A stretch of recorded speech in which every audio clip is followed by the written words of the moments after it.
Welcome back, everyone. Today, we're going to continue with our abstract algebra course with one of the first big theorems in group theory, which is Lagrange's theorem that will have all sorts of applications.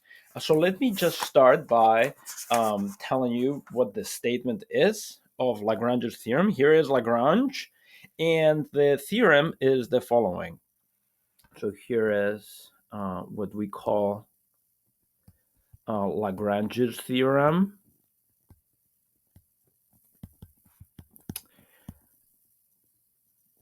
The theorem says that, so let G be a finite group,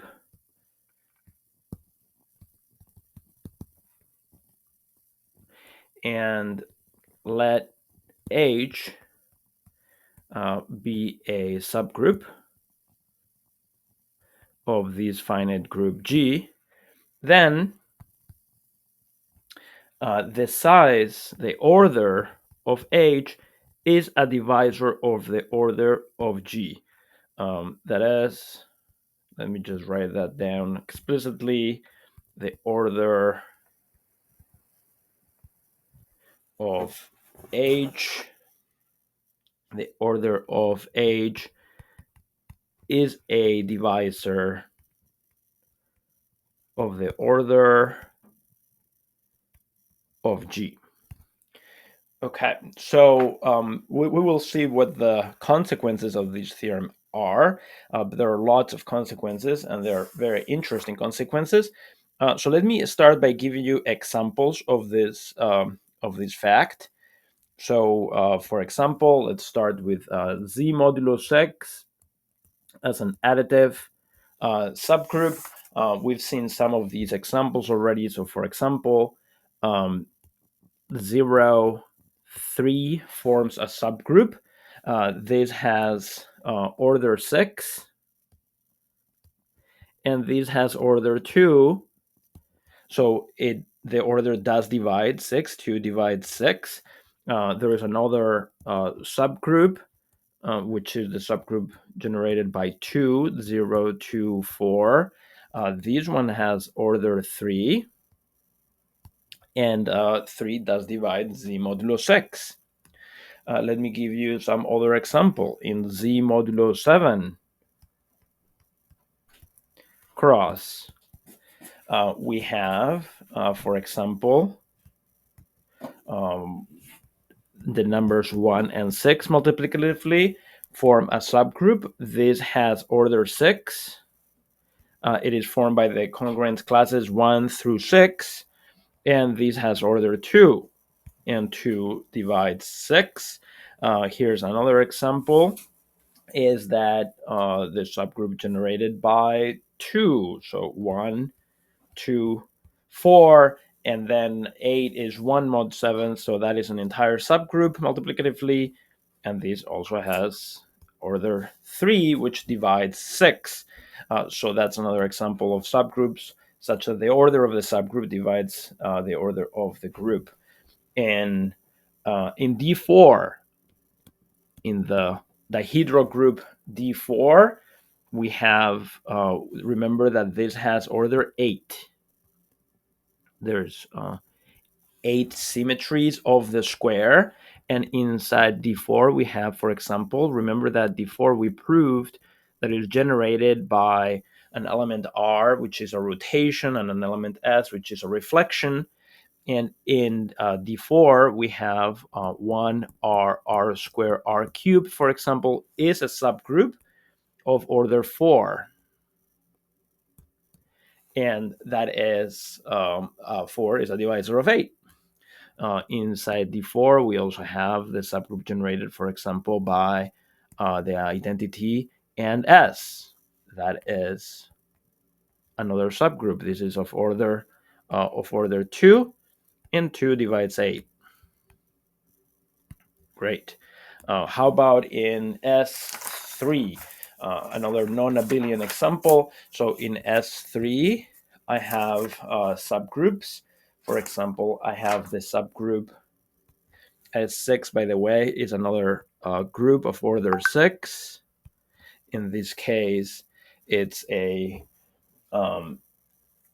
a non-abelian group of order 6, and we have, for instance, I have a subgroup that is the subgroup with the identity. Whoops, too many colors, too many different colors here. Let's switch back to blue.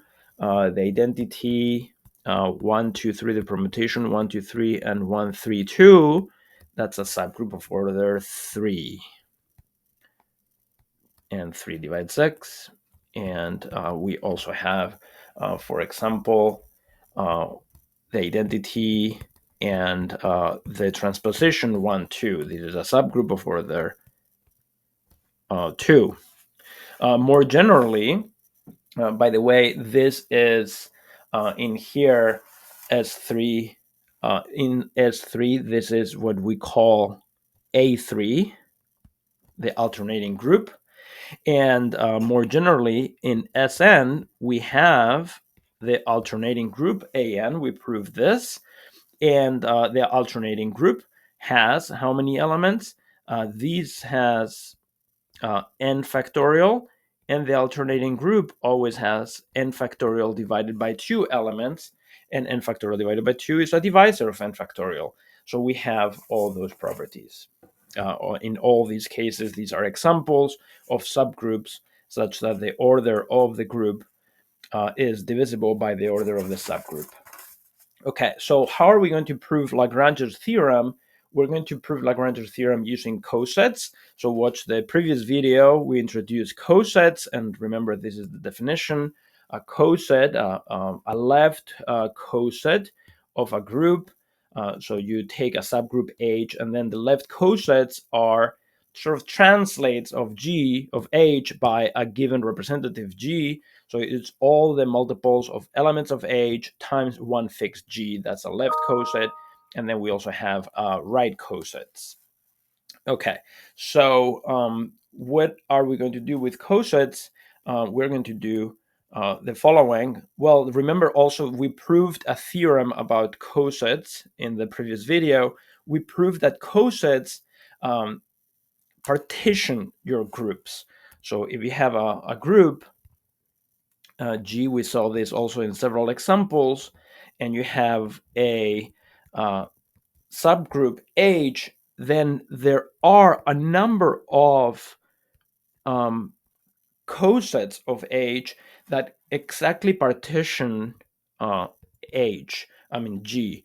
So there will be a number of cosets up to G and H that are disjoint, and their union is exactly G. So in this case, what we're saying is that G is this joint union of H and a number of cosets of H that all together give you back G, and all of those are disjoint.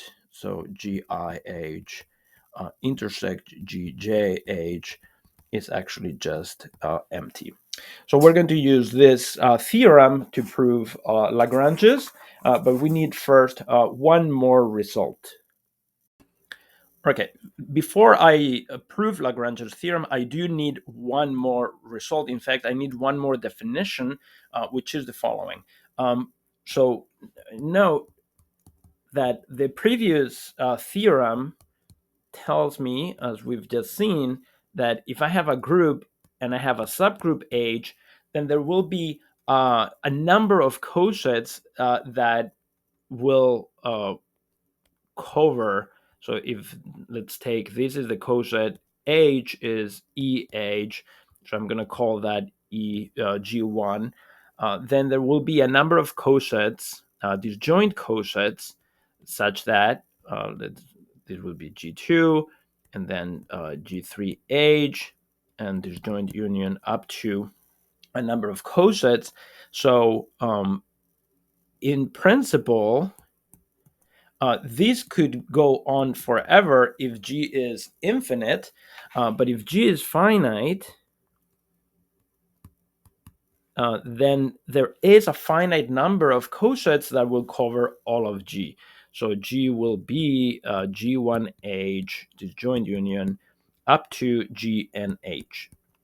Great. So this finite number of cosets, if there are n cosets that give you that the union, the disjoint union is all of G, then we are going to call that number is the index of H in G. So let me write that as a definition. Let G be a group and let H be a subgroup. Then the index of H in G, denoted by GH, square brackets, colon H, is the number of disjoint left cosets of H in G. If this number is infinite, then the index is infinite, and we say there is an infinite index. If this number is finite, then we say that the index is that number. In some cases, where you can have infinite groups and a subgroup that it is of finite index, and then some subgroups that are of infinite index. Okay, so let me give you some examples with the other groups we have seen. So for example, in Z modulus X, we had, for example, the subgroup 0 to 4.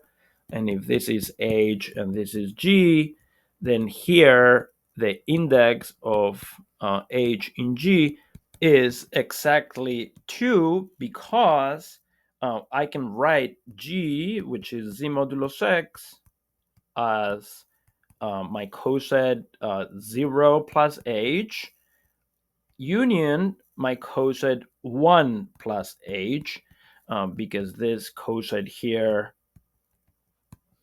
is precisely 0 to 4, while the other coset will be 1, 3, 5, and then I have all the elements of Z modulus X. Great. Similarly, here's another example. Let's do one more example that is non-abelian. In S3, I have two subgroups, the one with the identity 1, 2, 3, and 1, 3, 2. And if you go back to the video on cosets, you'll see that the index here is exactly 2, while if I take K to be the one with identity and this transposition, then you can check that the index of K is 3.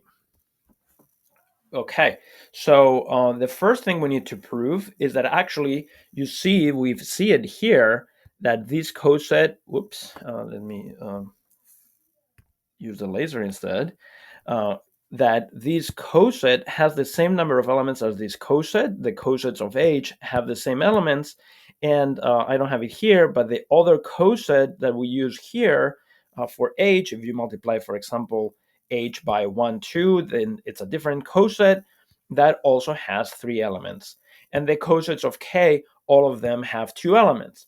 So what I want to first prove is that precisely that result, proposition, let H in G be a subgroup, then every coset of H has the same number of elements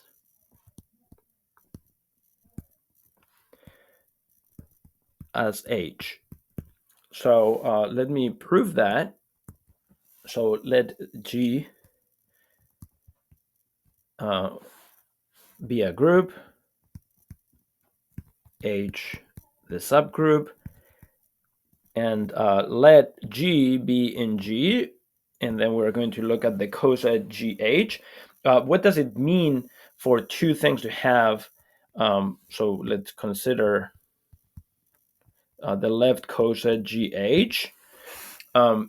then what does it mean for two sets to have the same number of elements? It means that there is a bijection. So let me write a bijection or a map and then prove to you that that is in fact a bijection. And there's a very simple map is send any h to g times h. This g would be g star h, and see if that is a bijection, then we're done. Okay, so one, it is well defined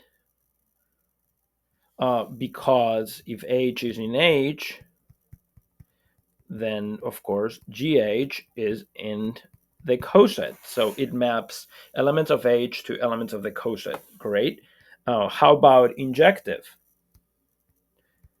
If I have two elements that map to the same place, let's call them lambda of, so suppose I have lambda of g is the same as lambda of g prime, then what that means is that gh, sorry, I should send h's. So if I have an h going to the same place as h prime, then that means that gh is the same as gh prime. But we are in a group, so I know I have an inverse for g. I can multiply on the left both sides by g inverse and prove that h is h prime, and therefore it is injective. 3, is this surjective? Is it onto? Well, I can just take any element, let's say f, in this coset.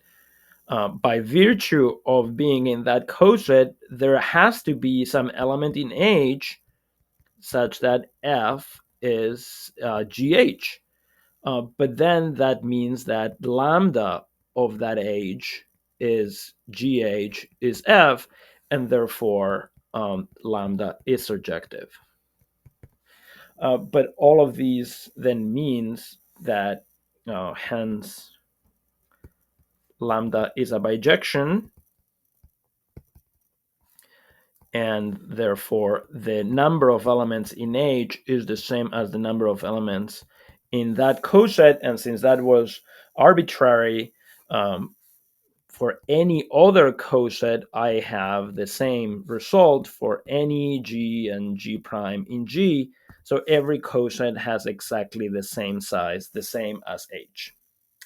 Okay? The same cardinality. And you see that I'm not assuming G is finite. I'm just saying that the cardinality of every, so when I say the number of elements, I'm really, if you press me and we're thinking about infinite groups, then we're looking at the cardinality, and the cardinality of every coset is the same regardless of the coset. And this works for left cosets, but you can do the same thing for right cosets. Okay, so now we are ready to prove Lagrange's theorem. So this is Lagrange's theorem, and I'm going to state it in the following way. So this is going to be for finite groups. Let G be a finite group, and H a subgroup. Then what I'm actually going to prove is a formula for the index of H in G that is going to be the size of G divided by the size of H. So the order of G divided by the order of H is the number of distinct cosets of H in G, which is by definition what index means. And therefore, in particular, we have, since all of these are finite numbers, we have that the size of H, the order of H, times the index is the order of G, but these are integers, and therefore Let me just write thus. In particular, the order of H divides the order of G. Okay, so let me give you a proof of this theorem now. So here's the proof, is the following. Let H in G be a subgroup of the finite group G. Then what we have proved about cosets implies that G will be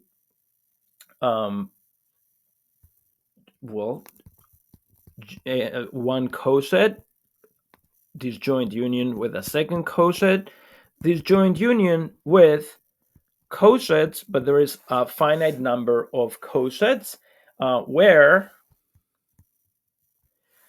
n is the number of cosets in G, so n is precisely the number of cosets, and that is the index. Okay, but our previous proposition implies that every coset has the same size. So all of them, so G1H has the same size as G2H. These are not necessarily subgroups, right? The first one is probably E times H, and that is a subgroup. The rest is just subsets.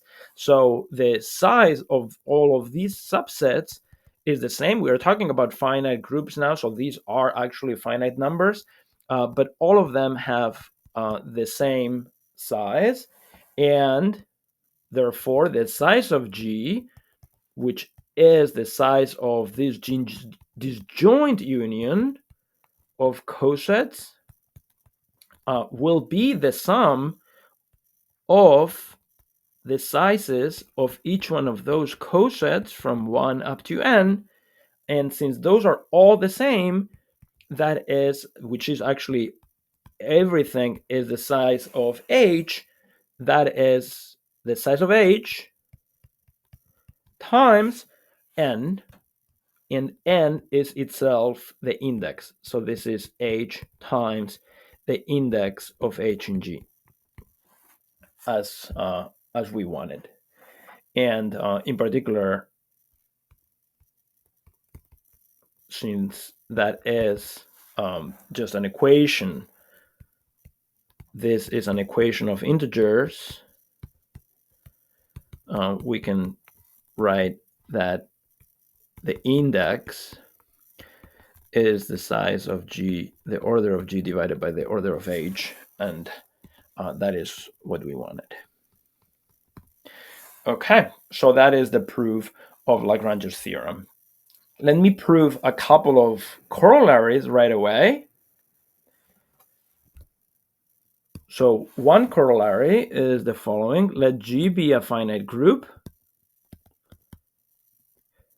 and let G be in G. Then the order of G in G divides the order of the group. Remember that the order of G is n if it's the smallest positive integer such that G to the n is E.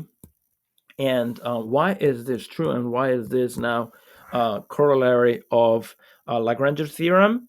Well, first of all, let me point out that when we started the section on cosets, I gave you a bunch of examples of elements and showed how the order of every element divides the order of the group. And then we moved to subgroups and showed, okay, the subgroups, the order of the subgroups also divide the order of the group. So what you can do is translate this into a question about orders of a subgroup, because if I let G be the subgroup, the cyclic subgroup generated by G, then we have also seen that these subgroups are of the form identity G up to G to the n minus 1, where g to the n is e, and n is the order of g. In particular, the order of the subgroup generated by an element is exactly the order of that element, and by Lagrange's theorem,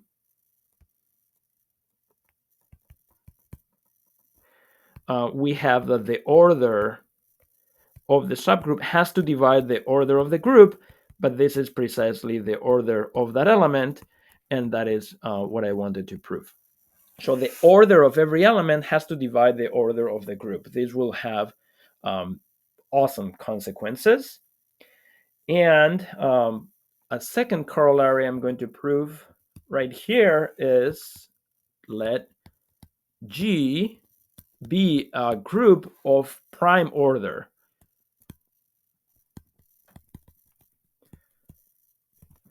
Then 1, G is cyclic.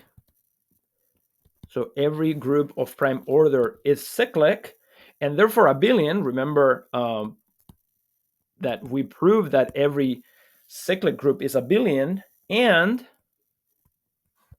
2, any G that is not the identity on G is a generator. That looks great.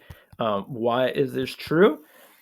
Well, again, let G be some element. P is prime, so P is at least 2. So there is something that is not the identity. So there is some element that is not the identity in G, and consider this subgroup generated by G.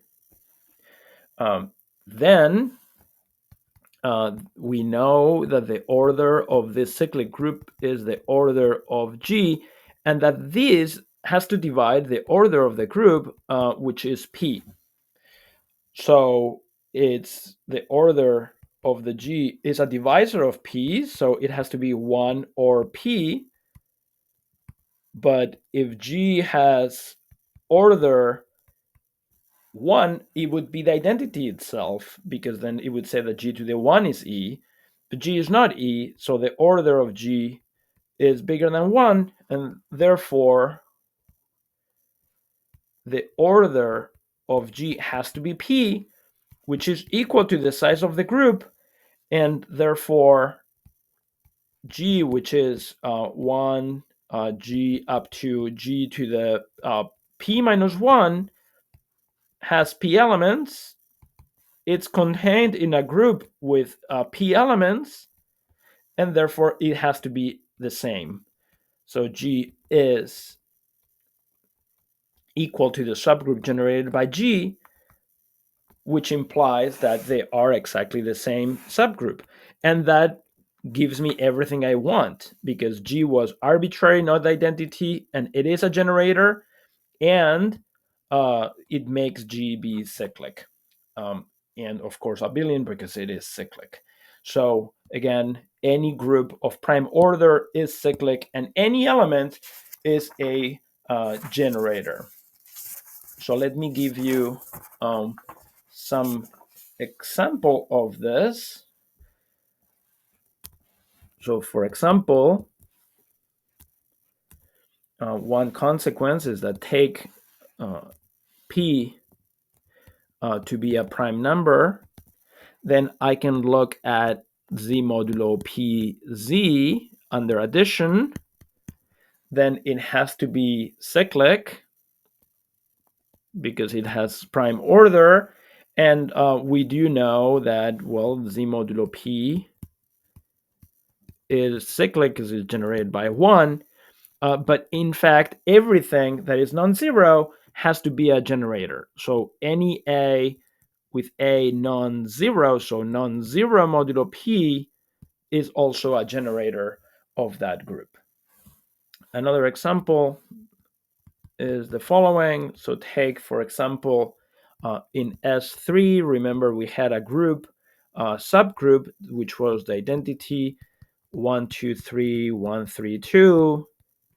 But see, these has order 3, then it has to be a cyclic group.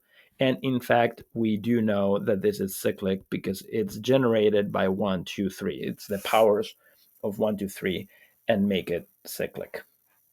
Okay, I'll finish up with one example, which is the following. Rather than an example, is a warning. Let me write this warning as a note in red color to say that the converse of Lagrange's theorem is false.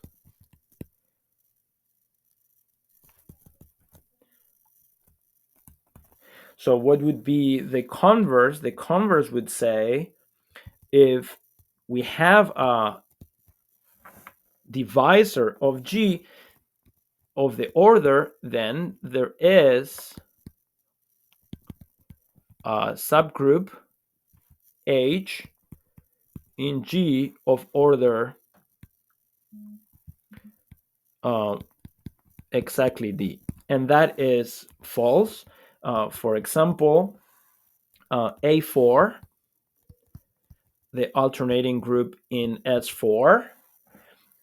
Remember, S4 has size. This has size 4 factorial. So 6 times 4, so 24. And this has order 4 factorial divided by 2. So it has order 12. So for example, we have 6 divides 12, which is the order of A4, but A4 has no subgroups of order 6. One can, as an exercise, if you want, you can try to find all the subgroups of A4, list all the elements of A4. So here's an exercise. One, list the elements of A4, and 2, find all the subgroups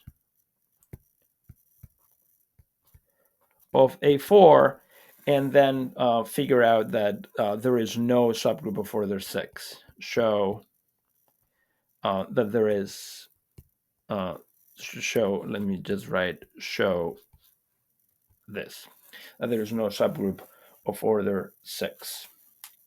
Okay. Actually, let me just give you one more corollary, one result about indices, now that we know Lagrange's theorem. So let me really now finish with this. Let H and K be subgroups of a finite group G.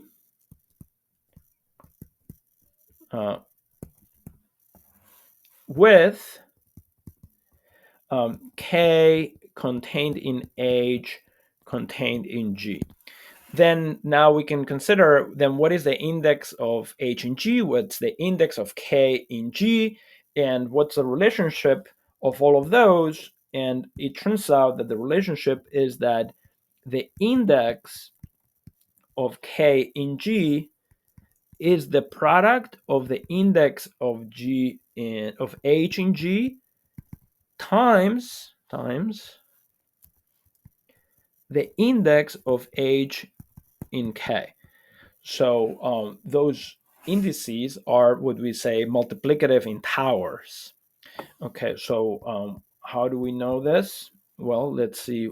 How much is the index of K in G? By Lagrange's theorem, I'm going to use here Lagrange tells me that this will be the size, the order of G divided by the order of K. Those are subgroups.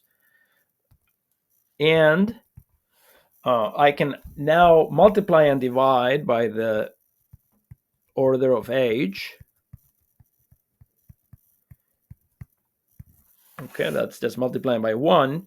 But now I can rearrange this as this first factor is this order or the index of H and G, And the second one is the index of k in H. And here I'm using again Lagrange times 2, twice, to rename those like that. And that tells me exactly what I wanted. So maybe next time we'll do some example of this. Okay, I'll stop there.